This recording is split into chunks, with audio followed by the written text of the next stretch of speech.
Hello guys, फिर से नई वीडियो के साथ आपका स्वागत है। आज हमारा चैप्टर नंबर 4 है। इसमें हम लोग क्या देखेंगे, उत्तराखंड की संरचना कैसी है, उसका जलवायु एवं उसकी प्राकृतिक आपदाएं कौन कौन सी यहाँ पे आई। तो हमने करा क्या है, हमने एक मुहिम स्टार्ट करी है जिसमें हम लाइन बाय लाइन क्या है हर चैप्टर को पढ़ रहे हैं, उसको पूरा निचोड़ रहे हैं जिससे कि वो हमें अच्छी तरह याद रहे। अभी नए हो तो प्लीज़ चैनल को सब्सक्राइब और लाइक करके चले जाइए। चले क्या जाइए, आप पूरा ही चले जाइए, मतलब ये लास्ट तक देखना इस वीडियो को। ठीक है, एक बार आप देख लोगे तो आपको 100% मैं कहता हूँ कि आपको क्वेश्चन याद हो जाएंगे। ठीक, फिर एक बार दोबारा रिपीट करोगे तो फिर तो बिल्कुल क्लियर हो जाएंगे। क्योंकि मैंने बहुत बच्चों से सुना है कि सर मेरे को ये परीक्षा में याद नहीं होती है। तो लाइन बाय लाइन पढ़ने से क्या होता है, हर क्वेश्चन आपको आएगा। वो आप सीधे MCQ चले जाओगे। ठीक है, और MCQ पढ़ लिए मैंने तो। ठीक है, मैंने तुमको बता रहा है कि सबसे पहले आप MCQ में जाओ, जिससे आपको पता चलेगा इम्पोर्टेंट क्या है। ठीक है, चलिए अब देखो, वृहद हिमालय और गंगा के मैदान के बीच स्थित। पहली बात तो वृहद हिमालय, वृहद हिमालय क्या होता है, उच्च हिमालय, इतना समझ में है। दूसरा, अच्छा ये सर ये वृहद हिमालय है क्या, उच्च हिमालय तो आपने कह दिया। देखो बच्चों, इस जो है चैप्टर इसी में आने वाला आगे, तो आप थोड़ा सब्र रखिए, सब्र रखोगे सब मिलेगा। ठीक, और गंगा के मैदान, गंगा के मैदान, अब गंगा के मैदान से आप सीधे समझो गंगा आ रही है तो गंगा कहाँ होगी, हरिद्वार। तो हरिद्वार की बात चले, इन दोनों के बीच में क्या हमारा राज्य। ठीक, फिर उसके बाद क्वेश्चन आता है, देखो ग्लोब में इसका क्या कह रहे हैं, वो विस्तार मोस्ट इम्पोर्टेंट है। अब 28 से 43, 28 डिग्री 43 सेकंड क्या कहते हैं ना। अब ये याद करने में बहुत ज़्यादा कन्फ्यूजन है, पेपर में कभी कभी पूछ लेते हैं। तो तुम्हें कुछ नहीं करना है, जो मैंने बता रखा है वो चीज़ याद रखो। मैंने क्या बता, देखो जब भी क्या आएगा ग्लोब का विस्तार। अब ये ग्लोब का विस्तार कैसे याद करें, क्वेश्चन उठता ना। तो आपको क्या याद करना है, देखो ग्लोब का विस्तार की बात करेंगे ना, तो उत्तरी ग्लोब की बात करेंगे तो याद रखना इसमें एक 3 और एक 4 का सीरीज चलता है। 3 और 4 मिलकर क्या बनेंगे, ये उत्तरी अक्षांश बना लेते हैं। ठीक है, अब देखो विस्तार 28। ठीक है, 28 में अगर हम कहें 3 जोड़ो आपसे तो कितना, 31 दिख गया, 3 का सीरीज हो गया। अब 4 का क्या मतलब है सर, तो देखो अब 31 में से 4 घटा दो, कितना आया। मैंने कहा 31 में से 4 घटाओ, कितना आया, बिल्कुल सर 27 आ गया ना। अब उसके बाद सर ये दोनों भी तो लिखा जाएगा, बिल्कुल लिखा जाएगा। क्या होता है 43 आ गया, 4 और 3 का सीरीज। दिमाग में इस तरह छापोगे तब आएगा। जब भी उत्तरी अक्षांश की बात आएगी तो 43 याद करना, दोनों का यूज़ करके दुनिया। और याद रखना 30 मतलब 20 30 40 इन तीनों के, इन जो सीरीज है इसी के बीच में है। तो 28, 28 में 3 जोड़ो 31, 31 में से 4 घटाओ तो कितना बचेगा कहोगे, तो 31 में 4 घटाते 27 आ जाएगा। और उसके बाद बचे 2, तो 4 और 3। भाई बड़ा कौन है, ऑब्वियसली 4 है, तो हमने 4 लिख देना। पहली चीज़ कन्फर्म। दूसरा, अब आता है पूर्वी देशांतर। ठीक है, मध्य में। अब यहाँ पर भी वही चीज़ है। कैसे सर, आपसे मैं कहता हूँ चलिए 77। अब था पूर्वी देशांतर, पूर्वी देशांतर के लिए आपसे मैंने कहा बिल्कुल आपको यहाँ भी 4 और 3 का सीरीज रखना है। बस यहाँ पर जब पूर्वी देशांतर की बात आई तो देशांतर के लिए याद रखना उस साइड क्या था, उस साइड है बड़ा, फिर यहाँ छोटा हो जाएगा। तो 43 है और यहाँ 34 हो गया, बिल्कुल सर। फिर उसके बाद ये बहुत बड़े में आता है, सो 77, 77 में 4 जोड़ोगे तो 81। और फिर इन दोनों के बीच में पीछे क्या बचा, कुछ तो लिखो, 2 लिख लिया तो 02। तो जब आएगा आपसे कि बताइए देशांतर क्या है, तो देशांतर के लिए बड़ा, तो 77, 77 में 4 81, 81। इसको लिखने का तरीका, बड़े हैं तो बड़े में जो बैक साइड का आएगा 34 आएगा, और वहाँ 02 आ गया, ख़त्म। फिर है इसका अक्षांशीय और देशांतर विस्तार क्रमशः। अब ये जो अक्षांशीय और देशांतर विस्तार ये पूछा भी जाता है बच्चों पेपर में। तो एक क्रमशः क्या, देखो 2 3 हो गया, 2 का पहाड़ा पढ़ो दुगना, 2 दूनी 4, 4 4।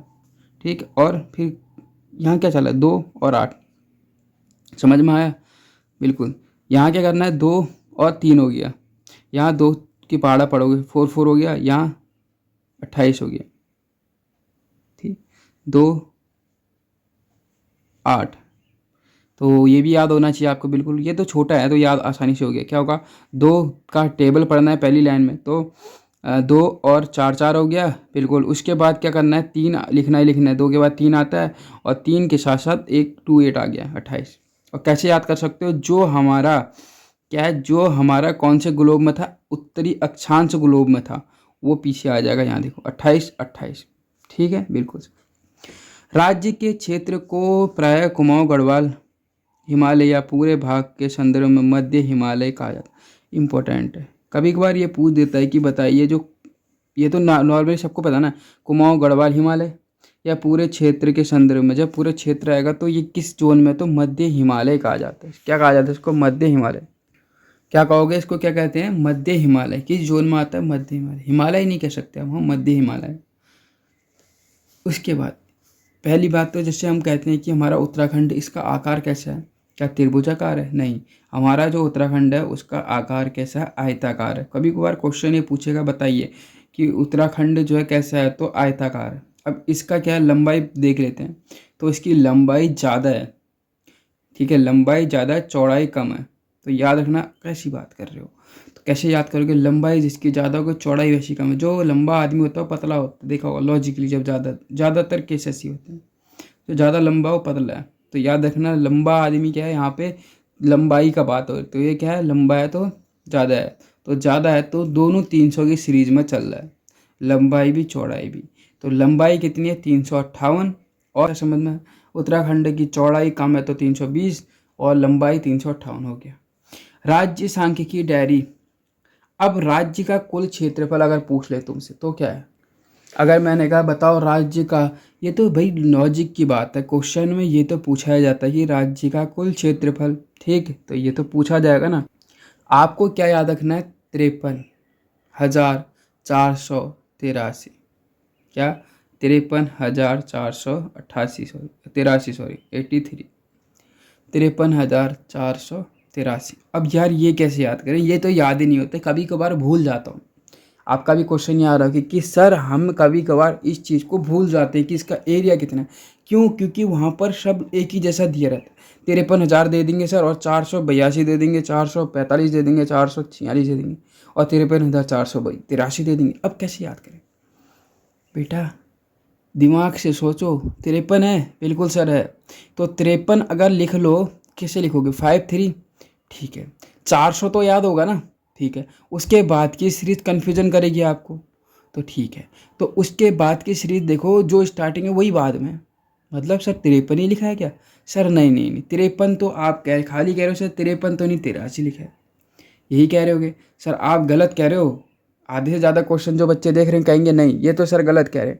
तो बेटा यही सही कह रहे हैं हम। कैसे याद करने का तरीका होता है, वो तुम्हें मैं बता रहा हूँ कि आप याद किसी चीज़ को कैसे कर सकते हो, वो चीज़ें मैं तुम्हें बताता हूँ।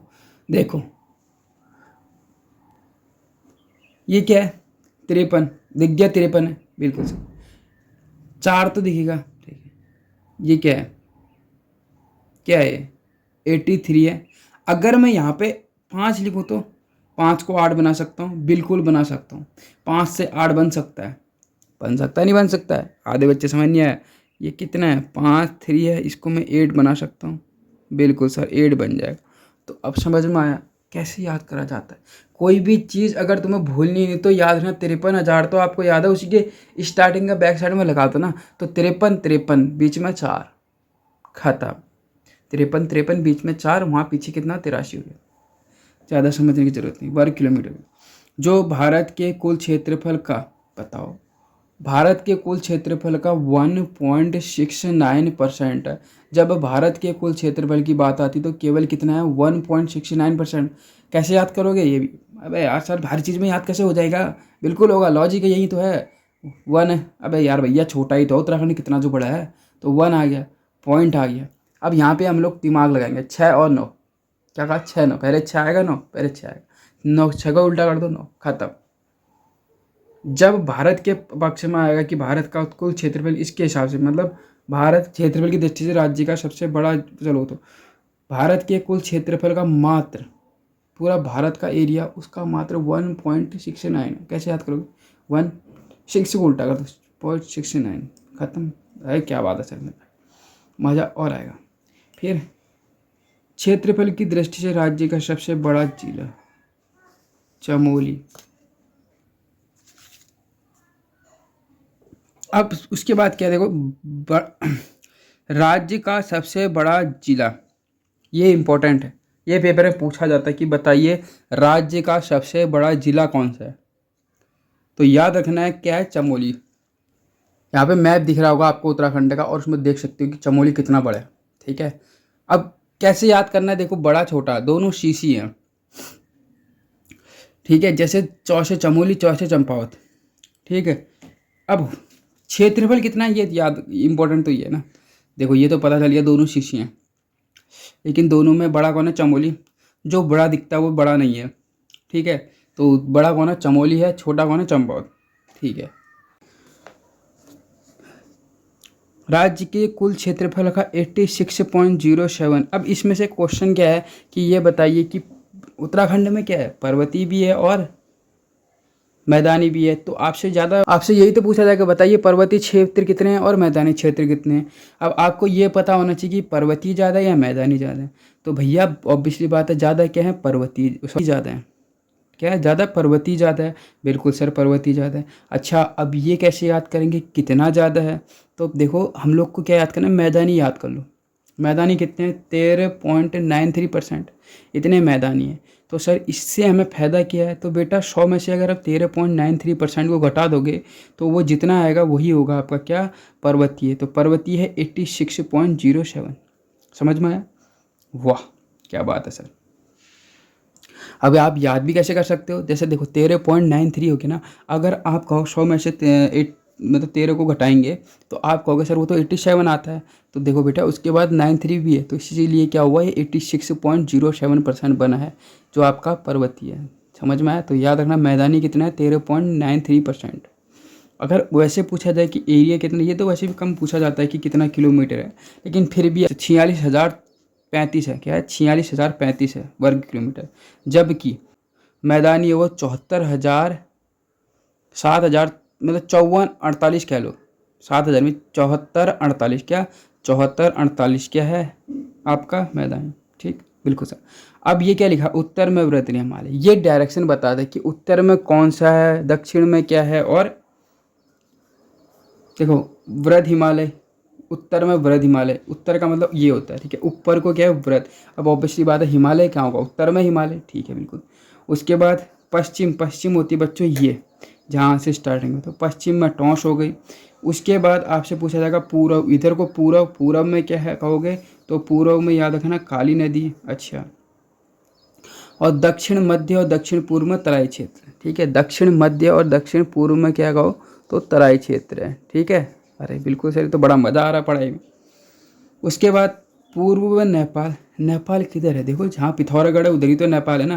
तो इधर साइड क्या होगी, नेपाल हो गया। ऊपर साइड क्या होगा बता सकते हो, ऊपर साइड को मतलब उत्तर की बात कर रहा हूँ, उत्तर में क्या है, चीन है। ठीक है, उत्तर में चीन या तिब्बत पूछ लेगा। ठीक है, और उत्तर पश्चिम यहाँ पर इधर साइड है। ठीक है, यहाँ पे उत्तर हुआ, पश्चिम इधर हुआ, इधर साइड पे क्या कहोगे, हिमाचल प्रदेश। ठीक है, और दक्षिण में क्या कहोगे, उत्तर प्रदेश। इसकी राजनीतिक में दक्षिण नीचे साइड क्या है, पूरा उत्तर प्रदेश है। ठीक है, बिल्कुल सर। अब देखो समझ में आया, ये तो इजी था वैसे। पूर्व में जब हम नेपाल पिथौरागढ़ गए तो नेपाल के उधर चले गए। उत्तर में कहाँ गए, उत्तर में जो है थोड़ा चीन पड़ता है, क्योंकि इधर साइड नेपाल, नेपाल से क्या साझा करता है, चीन कर दिया। उसके बाद क्या होता है, उत्तर पश्चिम, उत्तर पश्चिम का मतलब होता है मिड में, उत्तर पश्चिम का मतलब होता है, उत्तर पश्चिम का मतलब मिड में हो गया। ठीक है, तो वहाँ पर क्या है कहोगे, उत्तर पश्चिम में हिमाचल प्रदेश, तथा दक्षिण में क्या है, यूपी है, हो गया। फिर राज्य की, ये पूछा जा सकता है, उतना मतलब इम्पोर्टेंट तो लॉजिक की बात है, इतना इम्पोर्टेंट है नहीं। आपसे पूछ सकता है कि ये पश्चिम में कौन सी नदी है, तो याद रखना उत्तराखंड के पश्चिम में कौन सी नदी, ये पूछ सकता है। ठीक है, ये चीज़ आपसे पूछी गई है, पूर्व में कौन सी नदी है। उसके बाद क्या, राज्य की पूर्वी और उत्तरी सीमाएं अंतर्राष्ट्रीय, जो कि सामरिक दृष्टि से अति इम्पोर्टेंट है। पूर्वी और अंतर्राष्ट्रीय, उत्तरी सीमाएं क्या है कहोगे, अंतर्राष्ट्रीय। ठीक है, उसके बाद राज्य के उत्तर में परिवेश करने के लिए ट्रांस हिमालय क्षेत्र, जिसको क्या, जैक्सन पर्वत श्रेणी। अभी आप इसको ध्यान दो, कहना क्या चाह रहा हूँ, ट्रांस हिमालय क्षेत्र। अभी समझ नहीं आ रहा होगा, समझ में कब आएगा, जब मैं अच्छी तरह से भी आगे इसकी पूरी डिटेल पढ़ेंगे, ठीक, तब आपको समझ में आएगा ट्रांस हिमालय क्षेत्र क्या होते हैं।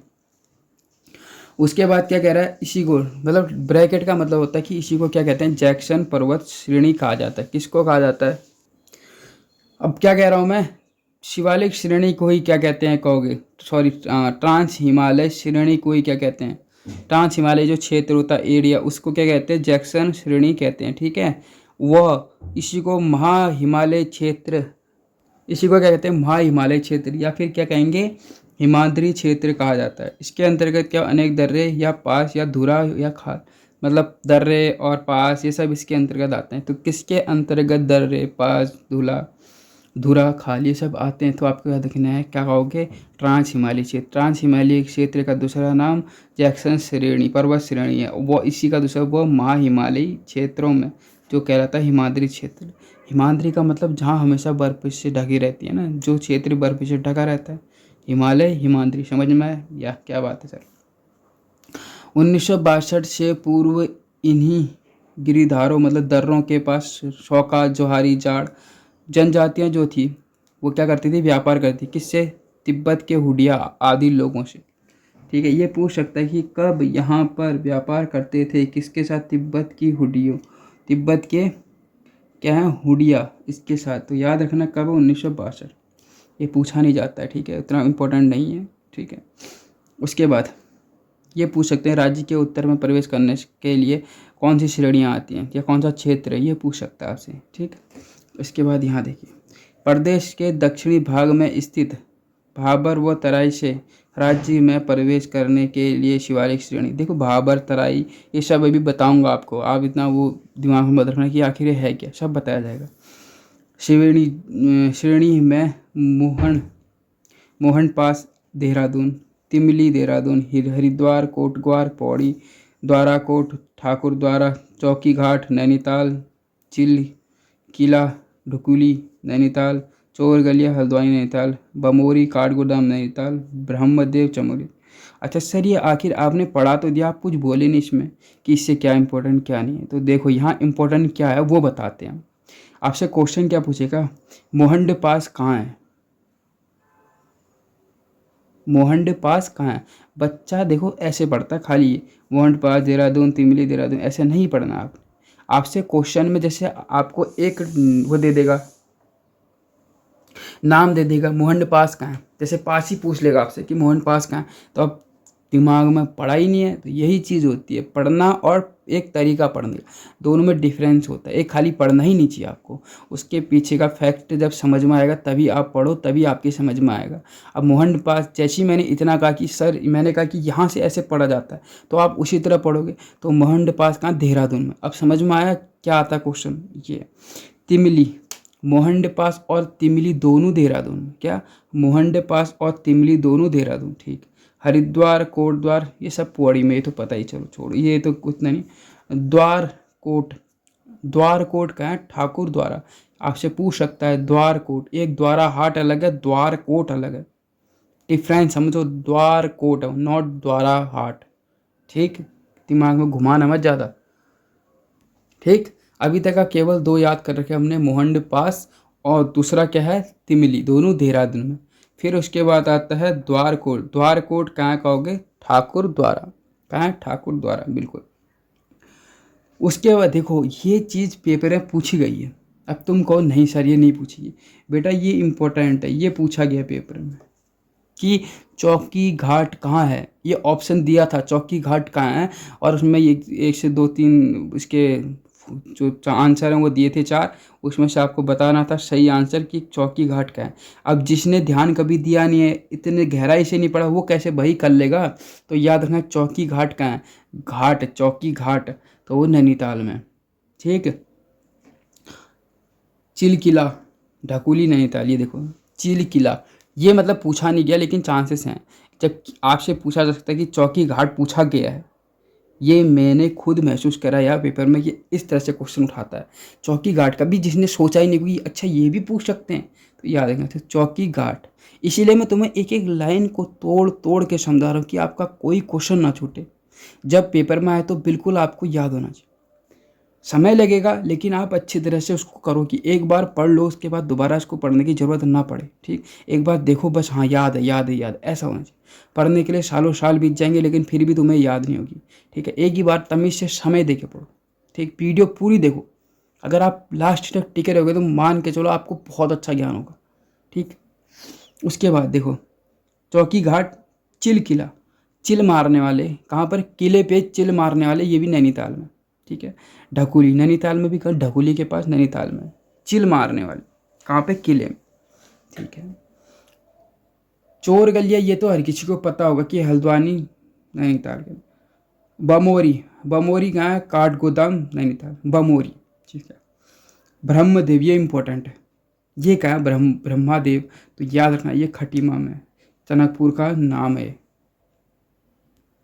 अब उसके बाद क्या, देखो ये कितनी प्यार से याद हो गया, नहीं हो गया, मोहन पास देहरादून, तिमली देहरादून। ठीक है, और आपसे पूछा चौका घाट नैनीताल, चिल कहाँ करना है, चिल किला, तो याद रखना वो भी नैनीताल ढिकुली में। चोर गलिया आपको याद है, बमोरी, देखो कैसे याद करना आपको, इस तरह से। बमोरी, मोड़ दिया आपको कहाँ, काठ गोदाम में। मोड़ दिया किसको, कानों को, तो याद रखना मोड़ दिया, बमोरी काठ गोदाम, इस तरह। राज्य के 3 जिले, ठीक, क्या काम है, राज्य के 3 जिले, ये क्या है, दर्शा रहा है कि नेपाल से कौन कौन से रखते हैं। देखो जो बच्चे समझदार हैं, जो गए हैं, पिथौरागढ़ जो गया हुआ आदमी समझ जाएगा बिल्कुल। पिथौरागढ़, पिथौरागढ़ के बगल में ही क्या है, चंपावत, चंपावत के बगल में ही क्या कहोगे, उधम सिंह नगर। तो याद रखना, रास्ता बट कहते हैं पहाड़ी में, बट, तो याद रखना कैसे। सबसे पहले हमें क्या करना है, पिथौरागढ़, पिथौरागढ़ से आप आओ चंपावत, चंपावत से आप आओ खटीमा, 3 डिस्ट्रिक्ट खत्म, ये सब नेपाल से मिलने वाले। Okay sir. उसके बाद यूपी से, देखो बच्चों ये पूछा जाता है, यूपी से मिलने वाले 4 जिले, यूपी का दक्षिण में। ठीक, अब इससे कौन कौन मिलेंगे वो देखो। सबसे दक्षिणी जिला उधम सिंह नगर, पता है, बिल्कुल सर पता है। उसी के बगल में थोड़ा इधर को नैनीताल है, बिल्कुल ये भी पता है। पौड़ी जो है थोड़ा क्रॉसिंग दिख रहा होगा आपको मैप पे, पौड़ी जो है किस तरह से दिख रहा है ना पौड़ी, वो भी टच कर रहा है। एक ऊपर साइड को हरिद्वार और एक बचा देहरादून, ये क्रॉसिंग जो दिख रही है इधर उधर, तो वहाँ पर क्या है, हरिद्वार दिख रहा होगा और आपको क्या दिख रहा है, देहरादून। ठीक, इन दोनों को अगर आप मैप देख रहे हो तो आपके लिए अच्छा सहूलियत बन जाएगी। ठीक है, अगर आप मैप देख रहे हो तो सहूलियत यहाँ बन सकती है। ठीक है, उसके बाद 5 जिले, पहले क्या है, उधम सिंह नगर, उधम सिंह नगर के बगल में नैनीताल और ऊपर साइड को पौड़ी, फिर हरिद्वार, फिर देहरादून, ये 5 जिले जो यूपी के साथ अपना सीमा साझा करते हैं। हो गया, बिल्कुल सही। उसके बाद हिमाचल प्रदेश, यार देखो हिमाचल प्रदेश आखिर है क्या, हिमाचल प्रदेश उत्तर और पूर्व इन दोनों के मिड में, तो केवल 2 ही हैं वहाँ।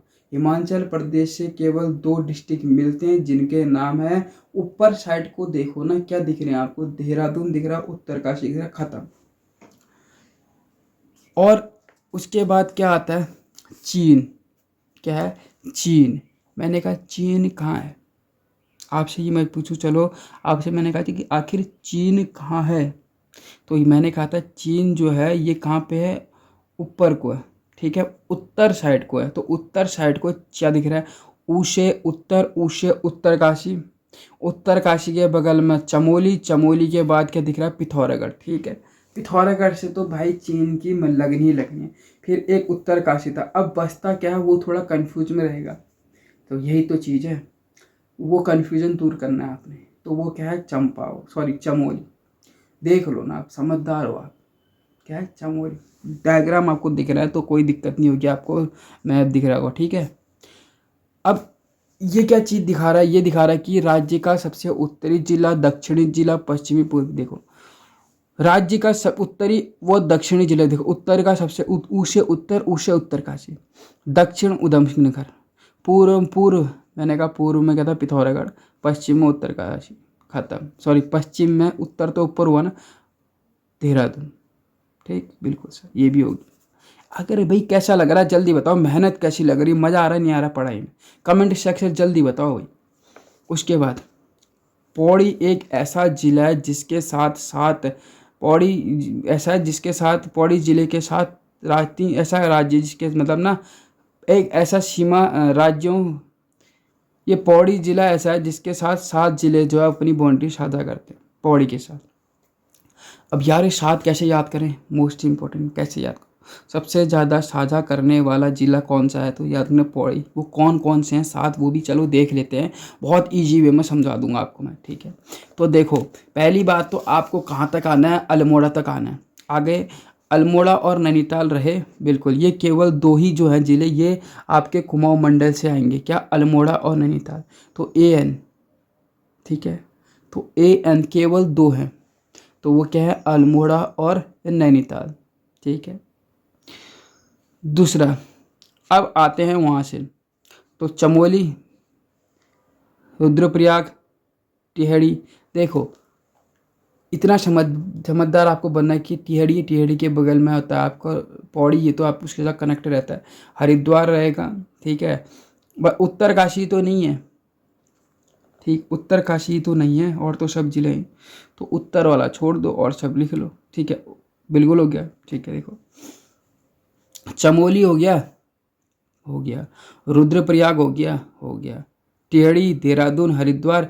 केवल कौन सा जिला नहीं रहेगा कहोगे, आपको याद रखना है सर उत्तरकाशी नहीं, क्योंकि वो ऊपर है, इतना सोचो कि वो ऊपर है तो इसलिए नहीं है, और सब जिले जो हैं गढ़वाल के वो लगने वाले हैं।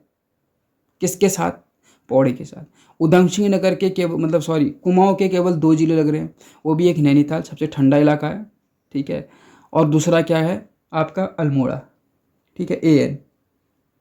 समझ में आया, बिल्कुल सर आपकी बात समझ में आ गई है, तो आ गई है तो लाइक और कमेंट ठोको जल्दी।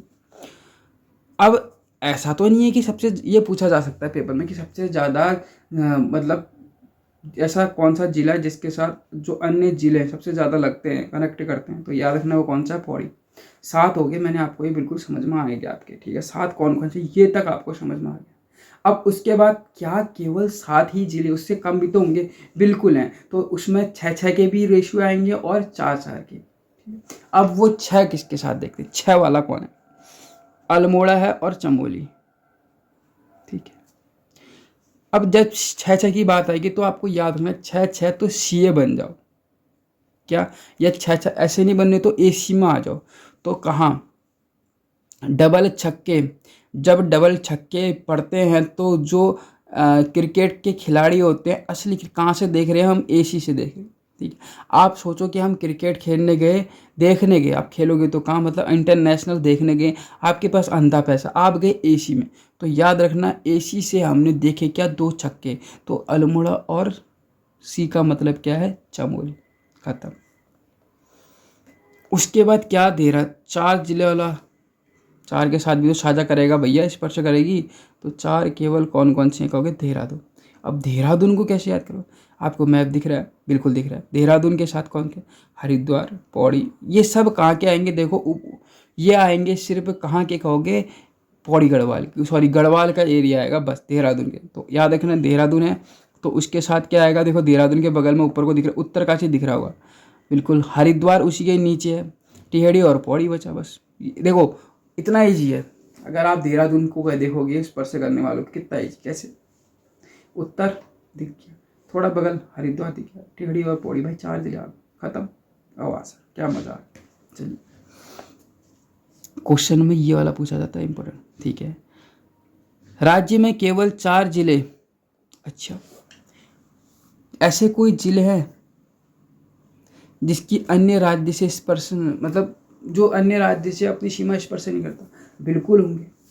कितने जिले हैं, 4 जिले हैं, कौन कौन से हैं ये पूछा जा सकता है, मतलब जो केवल अंतर्गत रहते हैं, बाहर उनका स्पर्श होता ही नहीं। तो देखो एक अल्मोड़ा है, मैंने कहा एक क्या है, अल्मोड़ा है, बिल्कुल है सर, ठीक, और एक है बागेश्वर, ठीक, और क्या, बागेश्वर, ठीक है, बाग काया अल्मोड़ा माया, और एक टिहरी, रुद्रप्रयाग, ठीक, बाघ आया तो बाघ काया अल्मोड़ा में आया, तो बागेश्वर अल्मोड़ा, और टिहरी तो भैया रहेगा ही रहेगा, पर एक है रुद्रप्रयाग।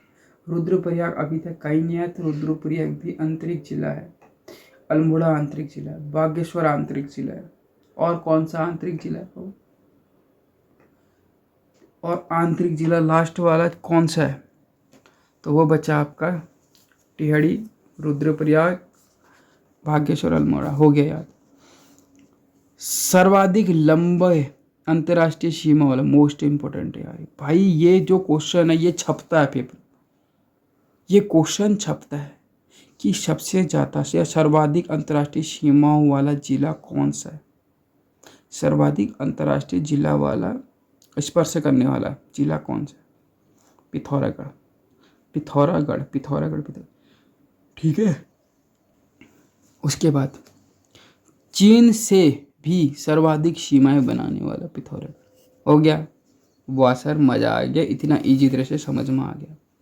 मैथ जब आता है तो आपको अच्छी तरह और समझ में आता है, ठीक है, बिल्कुल सर। उसके बाद आता है ये, क्या है? हिमालयी राज्य की अवधारणा की। अब हिमालयी राज्य क्यों बने, कब बने, ये सब पूछा जाता है, ठीक है। तो देखें अब क्या लिखा है। देश के समग्र विकास के लिए चलाई गई योजना क्रियान्वित रहे। छोड़ो, आपसे इम्पोर्टेंट क्या पूछा जाता है वो बताते दो, अभी खाली रीडिंग करो। मैदानी क्षेत्रों की अपेक्षा पर्वतीय क्षेत्र विकास की दौड़ में पिछड़। रीजन है, मैदानी क्षेत्रों की अपेक्षा पर्वतीय क्षेत्र ही तो विकास की दौड़ में पीछे रहेंगे। क्या मैदान में विकास कम होगा या पर्वतीय क्षेत्रों में? तो ऑब्वियसली बात है पर्वतीय क्षेत्रों में। क्यों? रीजन वहाँ सुविधाएं नहीं है। जब इसके कारणों की तलाश की गई तो व्यापारिक दृष्टि पर्वतीय क्षेत्रों का विकास अपेक्षाकृत कठिन है। समझ में आया?